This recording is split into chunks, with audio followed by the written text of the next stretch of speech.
गृह मंत्री अमित शाह जो कि एक तड़ीपार है, उनको उनके खुद प्रदेश से निकाल दिया गया था।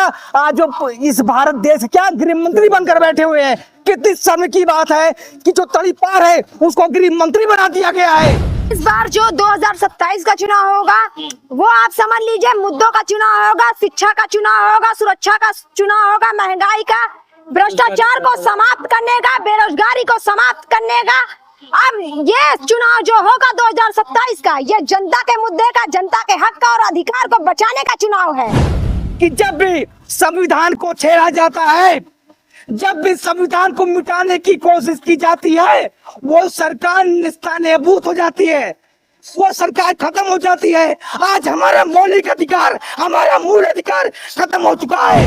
उत्तर प्रदेश में 2027 में क्या होने वाला है, क्या लगता है आपको? 2027 में आप कह रहे थे कि सत्ता परिवर्तन होगा, लेकिन योगी जी ने जो विकास कार्य किया है, जिस तरह से यूपी को एक मॉडल के रूप में प्रस्तुत किया है और उत्तर प्रदेश में माफिया राज खत्म हो गया है, तो एक बार जनता को क्या नहीं लगता है जनता फिर से योगी जी को मुख्यमंत्री बनते हुए देखना चाहेगी? अब आपने बताया है कि माफिया राज खत्म हो गया है। हाँ, मैं आपके चैनल के माध्यम से बनाना चाहता हूँ कि सबसे माफिया राज इसी भाजपा सरकार में है, जो हमारे देश के गृह मंत्री हैं। अब यहाँ मैं मानी नहीं लगाना चाहता हूँ, क्योंकि इनके भाजपा की सरकार में जो भी इसे मंत्री, गृह मंत्री जो आ गए हैं, उनको माननीय कहा जाता है। ये सब गुंडे हैं। गृह मंत्री कौन गुंडा है? कौन गुंडा है? गृह मंत्री अमित शाह जो कि एक तड़ीपार है, उनको उनके खुद प्रदेश से निकाल दिया गया था। आज जो इस भारत देश क्या गृह मंत्री बनकर बैठे हुए हैं। कितनी शर्म की बात है कि जो तड़ीपार है उसको गृह मंत्री बना दिया गया है, जो गुंडे हैं उनको मुख्यमंत्री बना दिया गया है कि आप शासन को संभालिए, प्रदेश संभालिए, भारत सरकार संभालिए। हो सकता है, मैं कहना चाहता हूँ कि जब भी संविधान को छेड़ा जाता है, जब भी संविधान को मिटाने की कोशिश की जाती है, वो सरकार निस्तानेबूत हो जाती है, वो सरकार खत्म हो जाती है। आज हमारा मौलिक अधिकार, हमारा मूल अधिकार खत्म हो चुका है। इस बार जो 2027 का चुनाव होगा वो आप समझ लीजिए मुद्दों का चुनाव होगा, शिक्षा का चुनाव होगा, सुरक्षा का चुनाव होगा, महंगाई का, भ्रष्टाचार को समाप्त करने का, बेरोजगारी को समाप्त करने का। अब ये चुनाव जो होगा 2027 का, ये जनता के मुद्दे का, जनता के हक का और अधिकार को बचाने का चुनाव है। आपने कहा कि भ्रष्टाचार को खत्म करने का चुनाव होगा। मोदी जी ने पहले ही कहा है ना खाऊंगा ना खाने दूंगा, क्या कहेंगे इस पे? देखिए, मोदी जी ने जो कहा है ना खाऊंगा ना खाने दूंगा, तो सबको पता है कि इस समय जो खा रहा है कौन खा रहा है। आपको पता होगा अभी जो है नगर निगम का टैक्स बढ़ा था, 10 गुना, पब्लिक परेशान थी। तो आपको पता है पब्लिक से टैक्स लिया जाता है। कभी आपने देखा है कि किसी नेता से टैक्स लिया जाता हो?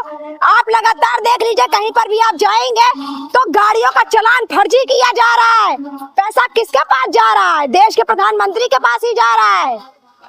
लेकिन इस पर सवाल कौन करेगा? आप किसी ऑटो वाले को देखेंगे, ऑटो खड़ी है, उसका चालान फर्जी पुलिस वाले कर रहे हैं। क्यों कर रहे हैं? फर्जी चालान हो रहा है। बिल्कुल। आप स्टेशन पे चले जाइए, अगर 2 मिनट ऑटो खड़ा है, व्यक्ति पानी पीने गया है, तुरंत उसका चालान कर दे रहे हैं।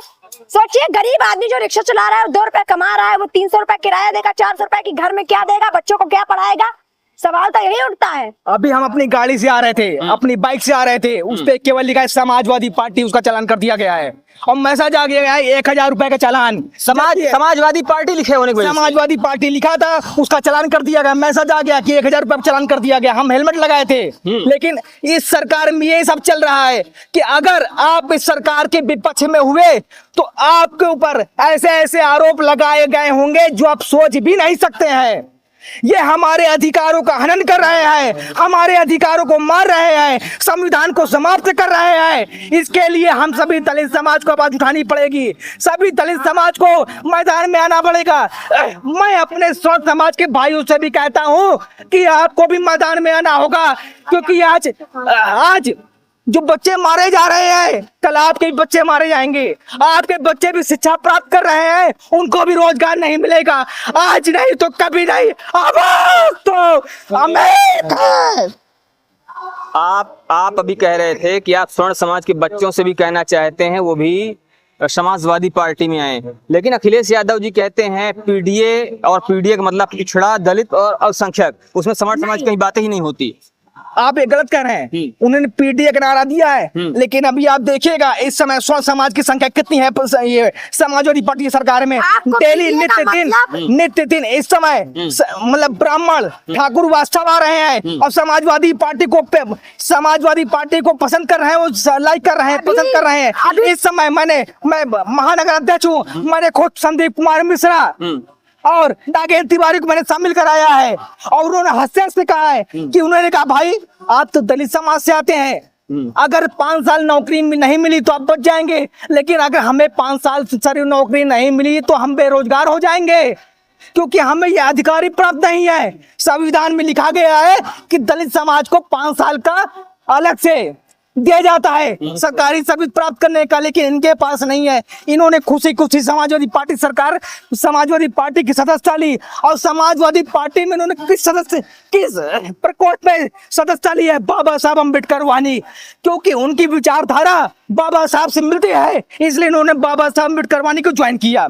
आप क्या कहेंगे इस पे? देखिए, अभी कुछ समय पहले की बात है, जो समाजवादी पार्टी के प्रदेश अध्यक्ष हैं आदरणीय श्यामलाल पाल गुरुजी, उन्होंने अभी उनकी अध्यक्षता में तमाम प्रयागराज में जो भारतीय जनता पार्टी छोड़ के आए थे ब्राह्मण समाज के लोगों ने सदस्यता ग्रहण की और खुशी खुशी की।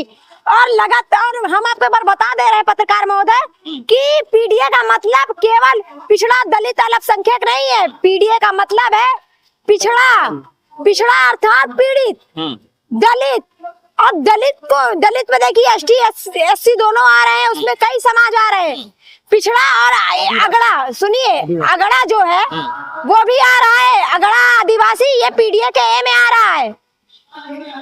तो खैर यहाँ पर अपने अपने तरह से पीडीए की व्याख्या की जा रही है, लेकिन फिलहाल जनता क्या इस विषय में सोचती है ये देखने वाली बात होगी। और आने वाले समय में इस प्रदेश में जो ये घटना हुई है कल, इसका क्या प्रभाव पड़ता है ये भी एक बड़ी बात होगी, देखने वाली बात होगी। लेकिन इस पर आपका क्या कहना है आप भी हमें जरूर बताइएगा। बने रहिए हमारे साथ खबरों का अपडेट के लिए। जय हिंद। मैं एक बात कहना चाहता हूँ कि मैं आपके चैनल के माध्यम से एक बात कहना चाहता हूँ कि जो हमारे समाजवादी पार्टी के प्रदेश अध्यक्ष है गुरुजी माननीय श्यामलाल पाल जी, मैं इनको बहुत धन्यवाद देना चाहता हूँ। उन्होंने शानदार कार्यक्रम कर रहे हैं, शानदार कार्य कर रहे हैं, हर क्षेत्र में घूम रहे हैं। मैं माननीय एमएलसी साहब मान सिंह यादव जी को धन्यवाद देना चाहता हूँ, जो शानदार काम कर रहे हैं। हर जगह वो सुबह से निकल जाते हैं, शाम को घर वापस आते हैं। मैं अपने समाज की नायिका माननीय विधायिका डॉक्टर रागिनी सोनकर जी का धन्यवाद देना चाहता हूँ।